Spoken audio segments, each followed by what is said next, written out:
Idea जो है वो इसके जो हमारे स्माइल फॉर ऑल के जो फाउंडर हैं हमारे भुवनेश शर्मा सर। तो वो वाईफाई स्टडी आपने नाम सुना होगा आप सभी लोगों ने, जो कि एजुकेशन का नंबर 1 चैनल है, स्टडी चैनल। तो वहाँ पे सर की क्लासेस आती हैं जो कि करेंट अफेयर्स की। वहाँ से हम लोग सभी के सभी जितने भी हम वॉलंटियर हैं सभी के सभी सर के स्टूडेंट हैं। ने बहुत सारी गर्ल चाइल्ड का एडमिशन करवाया है। चैलेंजेस यहाँ पे आते हैं कि घर वाले मानते नहीं, उन्हें ऐसा पहले लगता है कि एनजीओ वाले हैं, पता नहीं क्या करेंगे, बच्चे को दूर ले जाएंगे या फिर ले जाके बेच देंगे, ऐसे चैलेंजेस आते हैं। पर फिर भी हम लोगों को समझाते हैं और फिर स्कूल में एडमिशन करवाना होता कभी है। भीख मांगते हुए मिल जाते हैं हमें, या फिर हम कभी अगर बाइक से जा रहे हैं ऐसे जहाँ पे लाल बत्ती होती है वहाँ पे कुछ ऐसे बच्चे दिखते हैं जो कुछ बेचते रहते हैं। वैसे बच्चों के पास हम अपनी गाड़ी रोक करके कहीं पे भी ऐसे दिख रहे हैं कुछ बेचते हुए, तो उनसे हम बात करते हैं वो रहते कहाँ हैं, क्योंकि वो रहते कहाँ हैं ये बहुत ज़्यादा मैटर करता है हमारे लिए, क्योंकि उनके नियर बाय में ही हमको स्कूल भी देखना होता है। में हमें बहुत कुछ देखने को मिला है, क्योंकि हम जहाँ गए थे वहाँ हमारे लिए ये बिल्कुल अनजान जगह थी, और वहाँ अनजान जगह पे जो है वो वॉलंटियर क्रिएट करना और ऐसे बच्चों को फाइंड करना, ऐसे एरियाज़ को फाइंड करना जहाँ पे नीडी लोग होते। किया जाए काठमांडू शहर का, तो वहाँ पे तो मुझे नहीं लगता कि स्माइल फॉर ऑल की ज़रूरत है, क्योंकि वहाँ की गवर्नमेंट स्कूल इतनी बेहतरीन तरीके से काम कर रही है कि वहाँ पे ऐसे सोसाइटी मतलब ऐसे और एनजीओ की लगभग मानिए कि नहीं ज़रूरत है। बट हाँ, उससे हम लोग कुछ सीख सकते हैं कि हमारे इंडिया और हमारे बिहार में जैसे उनका हम लोग पहुँच पाएँ और उन तरीक़े से हम काम कि सभी को शिक्षा देना है, सबको समान शिक्षा देना है, और एक बहुत ही कम पैसे कॉस्ट यानी कि पिज़्ज़ा के कॉस्ट पे 500 रुपये पर मंथ के हिसाब से सब्सक्रिप्शन लेते हैं, बच्चों को स्पॉन्सर करते हैं।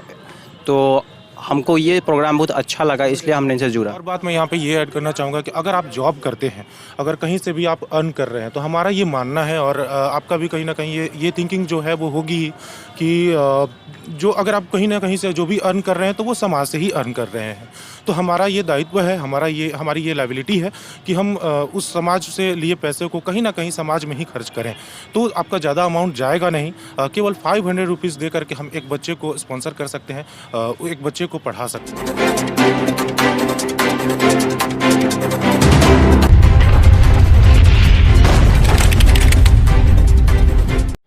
नमस्कार, मेरा नाम है प्रेम कुमार और आप देख रहे हैं जनता न्यूज़ बिहार।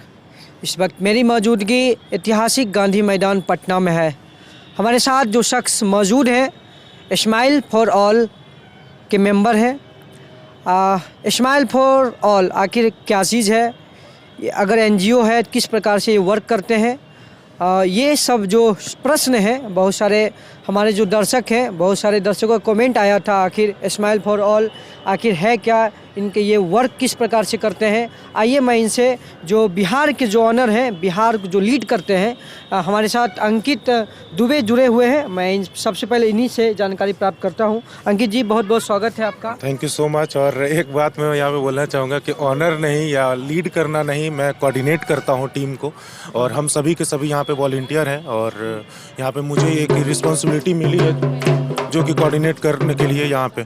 और जैसा कि आपने पूछा कि स्माइल फॉर ऑल है क्या, तो स्माइल फॉर ऑल जो है वो एक ऑर्गेनाइजेशन है जिसका काम है पूरी तरीके से एजुकेशन को प्रमोट करना सभी जगहों पे। एक जी, कब आप इससे आप कब जुड़े, आप स्माइल फॉर ऑल से कब जुड़े हैं? बहुत अच्छे समय पे आपने ये क्वेश्चन पूछा है, क्योंकि अब से कुछ दिनों बाद, लगभग 8 दिनों बाद हमारे पूरे टीम का जो है वो 1 साल जो कंप्लीट होने वाला है। तो आज से ठीक 1 साल पहले यानी कि 30 दिसंबर के दिन मैंने इस एनजीओ को ज्वाइन किया था, और बस तब से हम यहाँ पे काम करते जा रहे हैं। हमारे जितने सारे वॉलंटियर हैं, लगभग 300 वॉलंटियर हैं हमारे पास में अभी। आइडिया कहाँ से आया आपको? आइडिया जो है वो इसके जो हमारे स्माइल फॉर ऑल के जो फाउंडर हैं हमारे भुवनेश शर्मा सर। तो वो वाईफाई स्टडी आपने नाम सुना होगा आप सभी लोगों ने, जो कि एजुकेशन का नंबर 1 चैनल है, स्टडी चैनल। तो वहाँ पे सर की क्लासेस आती हैं जो कि करेंट अफेयर्स की। वहाँ से हम लोग सभी के सभी जितने भी हम वॉलंटियर हैं सभी के सभी सर के स्टूडेंट हैं। और मैं तो अपनी बात अगर करूँ तो लगभग 4 सालों से मैं सर के साथ में जुड़ा हूँ, उनसे पढ़ाई करता हूँ, मैं करेंट अफेयर्स की क्लासेस देखता हूँ, और वहीं से मेरे को मालूम चला स्माइल फॉर ऑल के बारे में। और अभी हाल में ही आप नेपाल टूर पे गए थे, नेपाल गए हुए थे, वहाँ से आपको किस प्रकार से रिस्पांस मिला या किस प्रकार से वहाँ पे आप देख रहे हैं बच्चों का education? नेपाल के अंदर मैं अगर बात करूं तो काफ़ी पॉजिटिव रिस्पांस मिला है। वैसे हमने ऐसी उम्मीद नहीं करी थी कि इस तरह का हो सकता है, क्योंकि जाने के पहले हमारे पास कोई भी सपोर्ट नहीं था। बिल्कुल ही अनजान जो कंट्री थी हमारे लिए, कोई भी किसी भी तरीके का सपोर्ट नहीं। हमने काफ़ी सारे जाने के पहले हमने सोचा था कि कुछ एनजीओ का हमें सपोर्ट अगर मिल जाए, लेकिन हमने कोशिश करी, लेकिन किसी तरीके का हमारे को रिस्पांस ऐसा आया नहीं। तो फिर भी हम गए थे, हमारे जितने भी 9 लोग हमारे मेंबर गए थे और हमने मेहनत किया और एक पॉजिटिव रिस्पांस वहाँ पे मिला है। और आने वाले दिनों में काफ़ी सारे वॉलंटियर वहाँ दिखेंगे और काफ़ी बेहतर काम होगा स्माइल फॉर ऑल की तरफ से। अभी पूरे इंडिया में कुल कितने वॉलंटियर आपके साथ जुड़े हुए हैं? अब मैं अगर पूरे इंडिया की अगर बात करूं तो लगभग 6000 वॉलंटियर हैं जो कि पूरी तरीके से एक्टिव हैं और 25 स्टेट के अंदर। ये एक चीज़ बताइए, स्माइल फॉर ऑल एक किट है, आप यहाँ पे चर्चा में आई है, स्माइल फॉर ऑल किट, ये क्या चीज़ है? स्माइल फॉर ऑल किट जो है वो आप हमारे वेबसाइट से जा कर के लगभग 2000 रुपीज़ के अंदर उसको आप ये ले सकते हैं। एक स्माइल किट जो है एक बच्चे को हम देते हैं। अब स्माइल किट है क्या, जैसे कि हमारा काम है बच्चों को पढ़ाना। उन बच्चों को पढ़ाने के लिए एक फिलैंथ्रोपी होते हैं जो कि 500 रुपीज़ के अंदर उसके एजुकेशन को स्पॉन्सर करते हैं। लेकिन बात आती है कि कुछ ऐसे भी बच्चे हो जाते हैं हमारे पास में, ऐसे मिलते हैं ऐसे बच्चे जो कि यतीम हैं, अनाथ हैं, वो कहीं से भी उनको कोई सपोर्ट नहीं है, उनकी फैमिली नहीं है, तो वो यूनिफॉर्म उनकी फैमिली नहीं ले पाती। अब फैमिली ही नहीं है तो यूनिफॉर्म कहाँ से आएगा, ये वाली चीज़ हो जाती है। तो वैसे बच्चों के लिए, ऐसे अनाथ बच्चों के लिए स्माइल किट है, जिसमें इसके अंदर में क्या होता है मैं आपको बता दूं तो उसके अंदर में स्कूल बैग होते हैं, कुछ लंच बॉक्स होते हैं, वाटर बॉटल होती है, उसके यूनिफॉर्म, उसके जो भी किट है एजुकेशन की, जैसे बुक्स वगैरह सब कुछ। एक चीज़ बताइए अंकित जी, जैसे कोई भी स्टूडेंट अगर आपको मिलते हैं, उनको किस प्रकार से एजुकेशन के लिए प्रेरित करते हैं, कितना कठिनाई का सामना करना पड़ता है? जैसे बहुत सारे स्कूल तो आपको सपोर्ट करते होंगे, लेकिन बहुत सारे स्कूल आपको सपोर्ट नहीं करते होंगे, इसको आप किस प्रकार से मैनेज करते हैं? पहले तो मैं ये कहूँ कि स्टूडेंट हमें नहीं मिलते, अगर स्टूडेंट तो ऐसा नहीं मिलते हैं, मतलब जो भी बच्चे कभी भीख मांगते हुए मिल जाते हैं हमें, या फिर हम कभी अगर बाइक से जा रहे हैं ऐसे जहाँ पे लाल बत्ती होती है वहाँ पे कुछ ऐसे बच्चे दिखते हैं जो कुछ बेचते रहते हैं। वैसे बच्चों के पास हम अपनी गाड़ी रोक करके कहीं पे भी ऐसे दिख रहे हैं कुछ बेचते हुए, तो उनसे हम बात करते हैं वो रहते कहाँ हैं, क्योंकि वो रहते कहाँ हैं ये बहुत ज़्यादा मैटर करता है हमारे लिए, क्योंकि उनके नियर बाय में ही हमको स्कूल भी देखना होता है। उनकी फैमिली से हम बात करते हैं कि वो पढ़ता है कि नहीं पढ़ता है। अगर वो नहीं पढ़ रहा है तो उसको बस उसके नियर बाय में ही हम उसके स्कूल देखते हैं, और वहाँ पे ऐसे ही स्कूल जहाँ पे 500 रुपीज़ के अंदर में वहाँ पे पढ़ाई हो जाए, ऐसा करके, जो कि something is better than nothing हो। और अगर ज़्यादा है फ़ी तो वहाँ पे स्कूल से हम रिक्वेस्ट करते हैं कि थोड़ा सा वो हमें सपोर्ट करें, थोड़ा सा कोऑपरेटिव बने वो, ये वाली चीज़। और भी जो आपकी टीम के मेंबर हैं, मैं सभी से जानकारी लेता हूँ। और क्या नाम है आपका? जी, मेरा नाम दीपक है। दीपक, कब जुड़े हुए आप इससे? मैं ठीक 1 साल पहले, जैसा कि अंकित ने बताया कि हमारा जो जुड़ा हुआ है इससे, वो 1 साल पहले जो है वो प्लॉट डिस्ट्रीब्यूशन से स्टार्ट हुआ। जैसा कि हम सभी जो हैं वो भुवनेश्वर के स्टूडेंट हैं और लगभग 3 से 4 सालों से जो है वो भुवनेश्वर से जुड़े हुए हैं। तो जब उनका वीडियो आया स्माइल फॉर ऑल के नाम से, तो हमें जो है वो काफ़ी ज़्यादा अंदर से एक्साइटमेंट हुई कि हाँ, ये चीज़ों से जुड़ना चाहिए, और सभी के अंदर जो है वो कहीं ना कहीं हेल्पिंग हैंड होती है। तो हमें भी लगा कि क्यों ना हम भी कुछ जो है वो अपने समाज के लिए कुछ ना कुछ करें। तो इस तरीके से हम लोग जो है वो ठीक 1 साल पहले 30 दिसंबर को जो है वो इस एनजीओ स्माइल फॉर ऑल से जुड़े हैं। अभी आप हाल में नेपाल गए थे जी। नेपाल में आपको क्या कुछ नया देखने को मिला? नेपाल में हमें बहुत कुछ देखने को मिला है, क्योंकि हम जहाँ गए थे वहाँ हमारे लिए ये बिल्कुल अनजान जगह थी, और वहाँ अनजान जगह पे जो है वो वॉलंटियर क्रिएट करना और ऐसे बच्चों को फाइंड करना, ऐसे एरियाज़ को फाइंड करना जहाँ पे नीडी लोग होते हैं।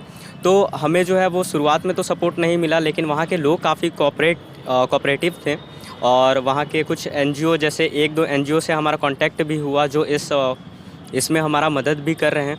और हमने कुछ कोचिंग इंस्टीट्यूट में भी बात की, जिसमें कि बहुत सारे सर जो हैं, टीचर्स जो हैं, वो हमें काफ़ी सपोर्ट करने को लेकर जो है वो राज़ी हुए हैं। और जल्द ही हम एक बड़ी तो नहीं बोल सकते हैं, लेकिन अच्छी खासी टीम जो है वो नेपाल में क्रिएट होता हुआ देख सकते हैं। और नेपाल में हमारा जो वर्क है, हमारा जो मोटो है एजुकेशन को प्रमोट करना, वो होता हुआ हम देख सकते हैं अपने नेपाल में।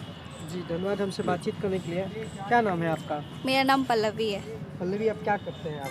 मैं इलेक्ट्रिकल इंजीनियर हूँ। मैं इस साल जनवरी के लगभग 5 या 4 जनवरी के लगभग में कहाँ से मोटिव आया आपको इस एनजीओ से? जैसा कि अंकित और दीपक ने बताया कि हम लोग भुवनेश्वर के स्टूडेंट हैं, तो मैं भी उनकी क्लासेस देखती हूँ, तो वहीं से मुझे आइडिया आया। जब आप इस एनजीओ से जुड़े हुए हैं तो आपको क्या लगता है, आपके अनुसार आप एक खुद लड़की हैं, तो आपके आने से कुछ लड़कियां इसमें आई है या नहीं? हाँ, हमने बहुत सारी गर्ल चाइल्ड का एडमिशन करवाया है। चैलेंजेस यहाँ पे आते हैं कि घर वाले मानते नहीं, उन्हें ऐसा पहले लगता है कि एनजीओ वाले हैं, पता नहीं क्या करेंगे, बच्चे को दूर ले जाएंगे या फिर ले जाके बेच देंगे, ऐसे चैलेंजेस आते हैं। पर फिर भी हम लोगों को समझाते हैं और फिर स्कूल में एडमिशन करवाना होता है हमारा। ज़्यादातर आपको कठिनाई कन्विंस करने में बहुत प्रॉब्लम्स आती हैं और ट्रस्ट इश्यूज बहुत होते हैं गार्जियंस को। और आपका क्या नाम है? मेरा नाम अभिषेक हुआ। विषय क्या करते हैं आप? मैं गवर्नमेंट जॉब का तैयारी कर रहा हूँ, मतलब कंपटीशन लाइन का। हाँ हाँ। ठीक है, जैसे कि अंकित और दीपक ने बोला कि हम लोग कैसे जुटे हैं, मतलब मैंने भी सर का क्लास मतलब लगभग 3 से 4 साल से मैं उनका क्लास कंटिन्यू मॉर्निंग वाला देख रहा हूँ, और वहीं से हम लोग को इंस्पिरेशन मिला सर का कि स्माइल फॉर ऑल एक सोसाइटी है जहाँ बच्चे लोग अंडर प्रिविलेज बच्चों लोग का एडमिशन होता है। तो जैसा कि हम लोग भी एडुकेशन से ही जुटे हुए हैं, रोज़ एडुकेशन से ही सर से बात करते हैं, क्लासेस चलता है सुबह से लेकर शाम तक, तो हम लोग के भी अंदर ऐसा होता है कि अगर हम किसी बच्चे को एडुकेशन के थ्रू हेल्प कर दें तो उनका भी लाइफ सिक्योर हो जाए। ठीक है, इस वजह से मैंने भी स्माइल फॉर ऑल ज्वाइन किया। लगभग मुझे 6 मंथ हुआ ज्वाइन किए हुए, और अच्छा खासा लीड मिला है हम लोग को। और हाल में ही हम लोग ने नेपाल ट्रिप भी मतलब ऑर्गेनाइज़ किया था, ताकि हमारे जितने भी वॉलंटियर हैं वहाँ पे भी, जैसे कि आप लोग ने अंकित से बात किया और दीपक ने भी बताया कि हमारे इंडिया और पूरे बिहार में भी बहुत अच्छा खासा लीड चल रहा है और एडुकेशन को भी प्रमोट किया जा रहा है। उसी से रिगार्डिंग हम लोग ने नेपाल ट्रिप भी ऑर्गेनाइज़ किया, ताकि जानते हैं हम लोग कि नेपाल बगल में ही है हमारे बिहार के। इस वजह से हम लोग ने वहाँ ट्रिप ऑर्गेनाइज़ किया और वहाँ अच्छा खासा लीड भी मिला, और वहाँ के इतने अच्छे लोग थे, और बहुत सारे स्कूल में भी हम लोग ने जाकर पता किया, वहाँ के प्रिंसिपल, वहाँ के लोग बहुत ही कोऑपरेटिव थे। उन्होंने बहुत अच्छा मतलब इन्फॉर्मेशन दिया, जिस तरीक़ा से एडुकेशन वहाँ चल रही है। मतलब कि बात किया जाए काठमांडू शहर का, तो वहाँ पे तो मुझे नहीं लगता कि स्माइल फॉर ऑल की ज़रूरत है, क्योंकि वहाँ की गवर्नमेंट स्कूल इतनी बेहतरीन तरीक़े से काम कर रही है कि वहाँ पे ऐसे सोसाइटी मतलब ऐसे और एनजीओ की लगभग मानिए कि नहीं ज़रूरत है। बट हाँ, उससे हम लोग कुछ सीख सकते हैं कि हमारे इंडिया और हमारे बिहार में जैसे उनका हम लोग पहुँच पाएँ और उन तरीक़े से हम काम कर सकें। क्या नाम है सर आपका? जी, मेरा नाम सन्नी कुमार है। सनी जी, क्या करते हैं आप? मैं तो अभी गवर्नमेंट जॉब का प्रिपरेशन कर रहा हूँ और साथ में वॉलंटियरशिप भी साथ में कर रहा हूँ स्माइल फॉर ऑल में। किस प्रकार से आप सहयोग करते हैं? अगर मैं इससे ये बात पूछूं, जैसे मैं तो अभी तैयारी कर रहा हूँ, तो 2 तरीके होते हैं आप किसी भी एनजीओ में हेल्प करने के। या तो आप पैसे से हेल्प कर सकते हैं या फिर अपना टाइम देकर हेल्प कर सकते हैं।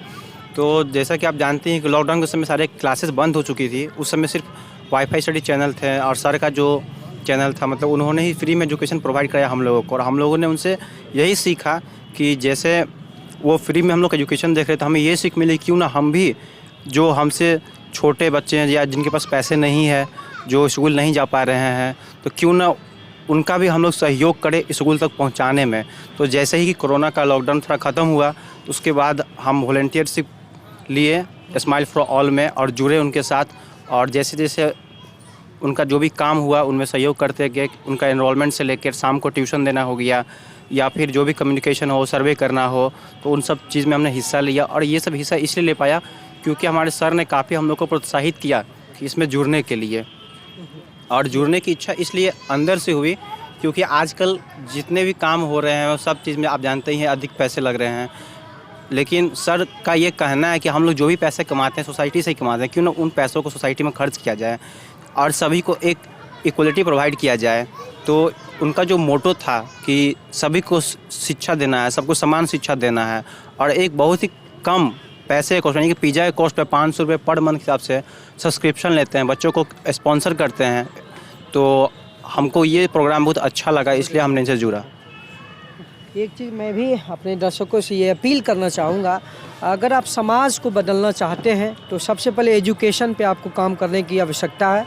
अगर इस तरह की एनजीओ अगर एजुकेशन पे काम कर रही है तो काफ़ी सराहनीय है, और ये काफ़ी समाज के लिए एक अच्छी बात है।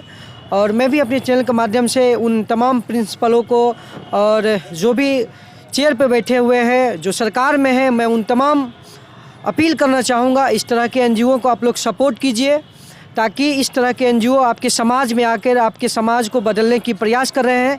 आपको इनको मदद करने की आवश्यकता है। अंकित, आप एक चीज़ और बताइए, ताकि जो लोग को अपील करना चाह रहे हैं, आप क्या अपील करना चाहेंगे जिससे और भी आपके वॉलंटियर जुड़े आपसे? जी, तो वॉलंटियर के लिए तो मैं यही कहूँगा कि आपको स्क्रीन पे अभी नंबर मेरा दिख रहा होगा, तो आपको जहाँ पे भी आपके घर के आसपास में, आप जहाँ पढ़ने जाते हो वहाँ पे, या जहाँ पे भी आपकी जॉब है वहाँ पे, कहीं पे भी अगर आपको ऐसे बच्चे दिखते हैं जो कि पढ़ाई नहीं कर रहे हैं, वो बच्चे भीख मांग रहे हैं, ऐसा करके कहीं पे भी ऐसे नीडी बच्चे दिखते हैं, तो आप इस जो दिखाया जा रहा है वो नंबर, उस पर आप कॉल कर लीजिए हमें, और हमारी टीम जो है वो तुरंत ही आपसे मिलेगी और उन बच्चों को हम तुरंत ही उनके नियर बाई स्कूल के अंदर एडमिशन करवा देंगे।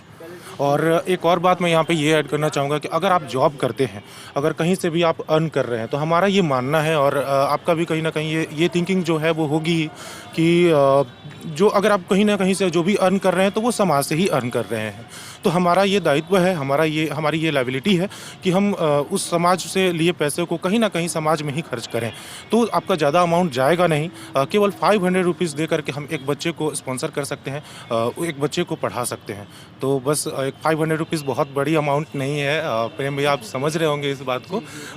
500 रुपीज़ हमें एक कहीं अगर कैपेचिनो में गए तो हमारे चाय या कॉफ़ी के अंदर में ही लग जाता है। तो ये बहुत बड़ा अमाउंट नहीं है। तो प्लीज़ हमें आप सपोर्ट करें, क्योंकि काफ़ी सारे ऐसे बच्चे हैं जो कि अभी भी आपके मतलब स्पॉन्सरशिप का वो इंतज़ार कर रहे हैं। आपके इंतज़ार के कारण वो स्कूल नहीं जा पा रहे हैं, तो प्लीज़ उनकी हेल्प करिए। Thank you. धन्यवाद हमसे बातचीत करने के लिए और इस तरह की तमाम खबरों को देखने के लिए, जानने के लिए हमारे साथ बने रहिए। हमारे सहयोगी अंकज कुमार के साथ जनता न्यूज़ बिहार के लिए मैं प्रेम कुमार, धन्यवाद।